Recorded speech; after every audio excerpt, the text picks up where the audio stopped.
As you all know, people around the world were thrown into a totally unfamiliar, unexpected, and an unprecedented situation in the early part of 2020. By now, perhaps we are at least somewhat better prepared to accept that more COVID waves may keep returning for some time. But when it first struck the world, we were all wondering what creature COVID was. Why is it that we have to be under a lockdown? And for how long do we have to use a mask? And children were totally awestruck with the weird stories they heard about COVID. They hated being locked indoors and thought that their parents, teachers, and everyone around them had gone nuts to keep them confined to their homes. We in the education community both wondered and fretted about how do we teach our children, how do we bring teachers and students together, and if schools can't be open for health reasons, what possible mechanisms can be used to make learning happen. Our education systems, including the human resources, had certainly not been prepared to manage the unprecedented situation. But innovative as humans are, we soon started seeing governments, NGOs, private sector, private companies, as well as individuals coming up with many solutions. So today, we hope to hear from the experts about both academic and socio-emotional effects of the pandemic on education and on the different players and how these are being dealt. तो मुझे लगता है कि जब school खुले हैं तो बच्चों का खुशी का ठिकाना नहीं है और बच्चे पसंद करते हैं कि वो कहीं बाहर खुले हवा में सांस ले और यही जो रवैया है वो बड़ों का भी है, टीचर्स का भी यही रवैया है क्योंकि ऑनलाइन क्लास लेना बहुत टीडियस जॉब है। बहुत सारे घंटे हम कंप्यूटर और लैपटॉप के सामने और अपने मोबाइल के सामने स्पेंड नहीं कर सकते हैं। तो वो जो प्रॉब्लम टीचर्स फेस कर रहे थे कि अब कोई समय नहीं है उनका, न दिन है न रात है, क्योंकि अब लगता है कि ऑनलाइन है तो आपके पास समय ही समय है, लेकिन वो 5.5 घंटे से ज़्यादा समय ऑनलाइन क्लासेस में लगाते हैं तो टीचर्स के लिए भी वो बहुत बोरिंग, क्योंकि बच्चे उनके सामने नहीं हैं। तो टीचर और बच्चे के बीच का जो आत्मीय रिश्ता है, वो जो स्पंदन है, वो मिसिंग था कोविड के ज़माने में। और जब ये स्कूल खुले तो मुझे लगता है कि बच्चों और टीचर्स ये दोनों ने इन दोनों को बहुत, उनका जो एटीट्यूड रहेगा वो बहुत वेलकम रहा। What our programs are telling us is that the classrooms with which the schools are opening are actually pretty different. सबसे पहली बात तो स्टूडेंट डाइवर्सिटी बहुत बढ़ गई है। क्यों बढ़ गई है? क्योंकि कुछ महत्वपूर्ण चीज़ें हुई इन पिछले 2 सालों में। माइग्रेशन हुई जो कि एक बहुत ही एक ट्रैजिक इवेंट था जिस प्रकार से हुई, और अब जब माइग्रेंट्स वापस भी आए हैं तो उन्होंने, बहुत से लोगों ने अपने बच्चों को जो शहरीकरण कर रहे थे या शहरों के स्कूलों में पढ़ा रहे थे अब गांव छोड़ कर के आए, यानी कि वो बच्चे सरकारी गांव के स्कूल में जाएंगे। ये एक बहुत बड़ी त्रासदी थी। हम सभी ने अपने कुछ प्रियजन, कुछ मित्रों को खोया है, और ऐसे ही टीचर्स के कैडर पर भी हमको मालूम है कि बहुत सारे teachers unfortunately they've passed away, which means that there are increased number of vacancies in the government school system, which anyways were struggling with vacancies, right? So we never had all the teachers in place. एक और बहुत महत्वपूर्ण phenomena होता है कि जब भी ऐसा कुछ इवेंट होता है जिसमें पेरेंट्स का लाइवलीहुड, उनकी जीवनी के ऊपर क्वेश्चन आता है, तो सबसे पहली जो गाज गिरती है वो बच्चों की पढ़ाई पे गिरती है। लड़की को घर रोक लिया जाता है कि बेटे हमारे आने जाने का पता नहीं है, तुम ज़रा घर बैठो और घर संभालो, और लड़के को बोला जाता है बस बहुत पढ़ लिए और वैसे भी अभी तो स्कूल बंद है, तुम आ जाओ हमारे साथ दुकान पर टेबल साफ करना। तो हमें पता है कि बच्चों का ड्रॉप आउट काफ़ी होगा। एक और जो महत्वपूर्ण चीज़ हमने पिछले 2 सालों में देखी है वो देखा है लो कॉस्ट प्राइवेट स्कूल्स का बंद हो जाना। हम सभी के जो नुक्कड़ में, नगर में खुल गए थे इतने सारे प्राइवेट स्कूल्स, वो क्योंकि पेरेंट्स की क्षमता नहीं थी फीस देने की, लाइवलीहुड के ऊपर बहुत बड़ा क्वेश्चन मार्क था, तो हुआ ये कि बहुत सारे स्कूल उसमें से बंद हो गए। अब वो बच्चे वापस सरकारी स्कूलों में जा रहे हैं। तो चाहे गांव का सरकारी स्कूल हो या शहर का सरकारी स्कूल हो, ड्रॉप आउट होने के बावजूद हम देखेंगे कि इनरोलमेंट बढ़ गई है, टीचर्स का नंबर घट गया है और स्टूडेंट डाइवर्सिटी बढ़ गई है। जो बच्चा लो कॉस्ट प्राइवेट स्कूल में शहरों में पढ़ रहा था वो सरकारी स्कूल में जा रहा है, जो बच्चा शहरी सरकारी स्कूल में पढ़ रहा था वो गांव के सरकारी स्कूल में जा रहा है। तो वो एक शिक्षक के लिए भी थोड़ा एलियनेटेड सा एटमॉस्फेयर होगा और बच्चे के लिए भी होगा। तो जो एक चीज़ जिसने मुझे बहुत पॉजिटिवली इम्पैक्ट किया, when I saw teachers courage, when COVID was going on. जाके हम सब लोग यहाँ ऑनलाइन कर लेते हैं, पर गांव में आप कुछ ऑनलाइन नहीं कर सकते।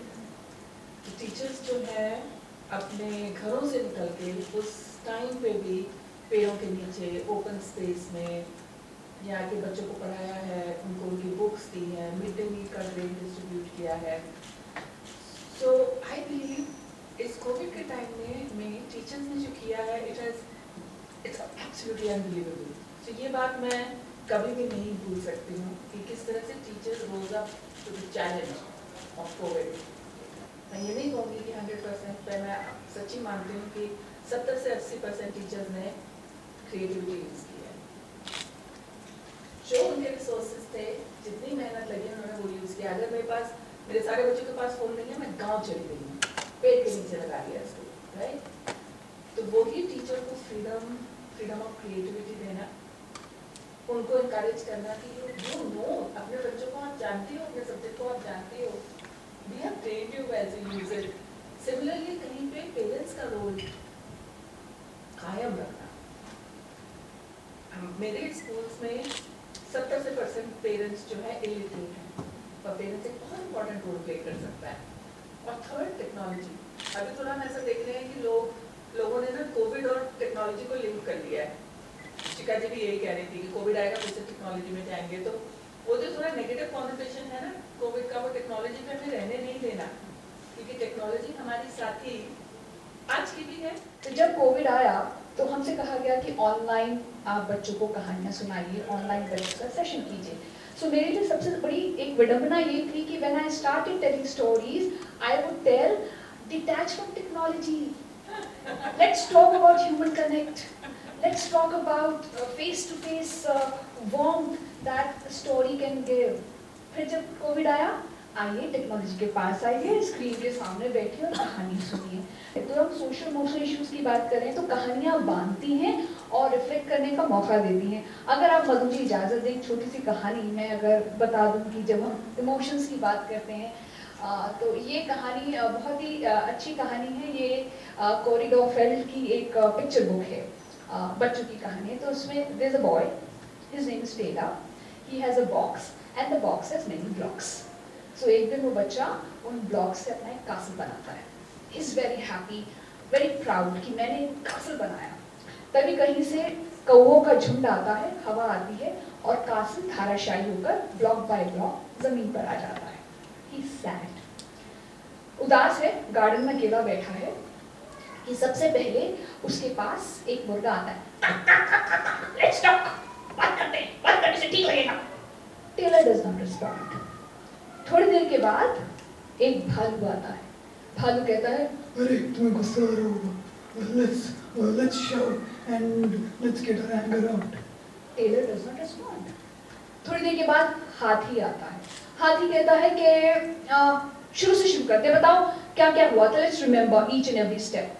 Taylor does not respond. फिर हाइना लकड़बग्गा आता है। लकड़बग्गा कहता है, चलो रात की बात गई, हंसते हैं। Taylor does not respond. उसके बाद शतुर्मुर्ग आता है।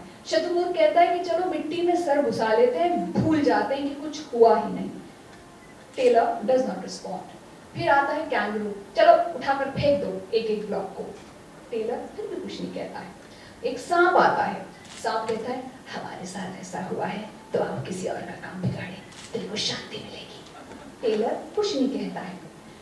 अब सारे जानवर जब टेलर रिस्पॉन्ड ही नहीं करता चले जाते हैं, तो now Taylor is sitting all by himself in the garden. Just then a little rabbit comes and sits just next to him.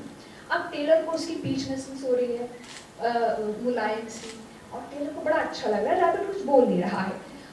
After few minutes, when that rabbit is about to go, Taylor से कहता है तुम रुक जाओ। Rabbit listens। फिर उसके बाद Taylor कहता है कि मुझे गुस्सा आ रहा है। Rabbit सुनता है। फिर टेलर बताता है कि पता है मैंने कहाँ से शुरुआत की। Rabbit चुपचाप सुनता है। फिर टेलर कहता है चलो हंसते हैं, रात गई बात गई। खरगोश बैठ के सुन रहा है। फिर टेलर कहता है कि चलो मैं सोचना से मेरे साथ हुआ ही नहीं, आंखें कान बंद कर लेता हूँ। खरगोश चुपचाप बैठ के सुनता है। फिर टेलर कहता है मेरा काम बिगाड़ा ना, मैं भी किसका बिगाड़ देता हूँ। पर खरगोश सुनता है, चुपचाप बैठ के बस सुन रहा है। फिर टेलर कहता है, अच्छा तुम सुन रहे हो सब कुछ, चलो शुरू से शुरू करते हैं, दोबारा बनाते हैं। And Taylor picks each and every brick again and makes a castle. And he's happy now. क्यों? क्योंकि खरगोश ने उसे सुना, कुछ कहा नहीं। So at times when we are going through some emotional turmoil, all we want is somebody who gently, lovingly, simply listens to us. जी, जो अभी तक बातचीत चल रही है उसमें सबसे बड़ी बात ये समझना है कि दरअसल हम जिस तरह से एजुकेशन को कोविड से पहले समझते आए हैं, दरअसल वो एजुकेशन नहीं है, वो सिर्फ सब्जेक्ट टीचिंग है।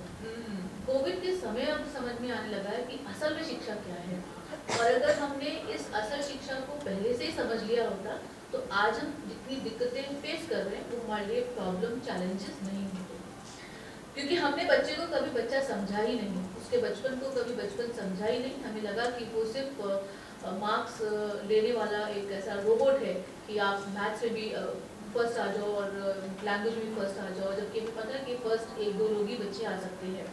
तो कोविड ने हमें ये समझने को मजबूर किया कि दरअसल एजुकेशन क्या है और हम उसे कैसे डिफाइन करेंगे। तो हम वापस उस दिशा में लौटे जो हमारी अपनी प्राचीन परंपरा शिक्षा पद्धति रही है, उपनिषदीय पद्धति रही है कि एजुकेशन के मायने क्या है, एक ऐसा व्यक्तित्व बनाना जो हर लिहाज हर संघर्ष को झेल सके। जो बात हम नेशनल एजुकेशन पॉलिसी 2020 की बात कर रहे हैं उसमें भी यही बात है, एक अच्छे मानव का निर्माण करना, और जो प्री स्कूल से लेकर हम प्राइमरी स्कूल की बात कर रहे हैं, जिस स्मूथ ट्रांजिशन की बात कर रहे हैं वो पॉसिबल है, और गवर्नमेंट ऑफ इंडिया ने और NCERT ने इसके बारे में बहुत काम किया है। हमारी तैयारी लगातार चल रही है और हमने एक एकेडमिक ऑल्टरनेटिव कैलेंडर भी बनाया है जो 8 वीक्स का रहा है। वहाँ हमने ये सारी एक्टिविटीज़ बताई हैं कि वो ऑफलाइन मोड भी कैसे कर सकते हैं, ऑनलाइन मोड भी कैसे कर सकते हैं, क्या क्या रिसोर्सेज उनके पास है। तो जब हम नेशनल लेवल पे किसी भी पॉलिसी की इम्प्लीमेंटेशन की बात करते हैं तो हमें लगता है कि हमें हर बच्चे का ध्यान रखना है, और हम ये करते हैं। देश का अंतिम हिस्सा, अंतिम गांव, अंतिम स्कूल, अंतिम टीचर, अंतिम बच्चा, इन सबको ध्यान में रखकर हम अपनी एक्टिविटीज़ को डेवलप करते हैं।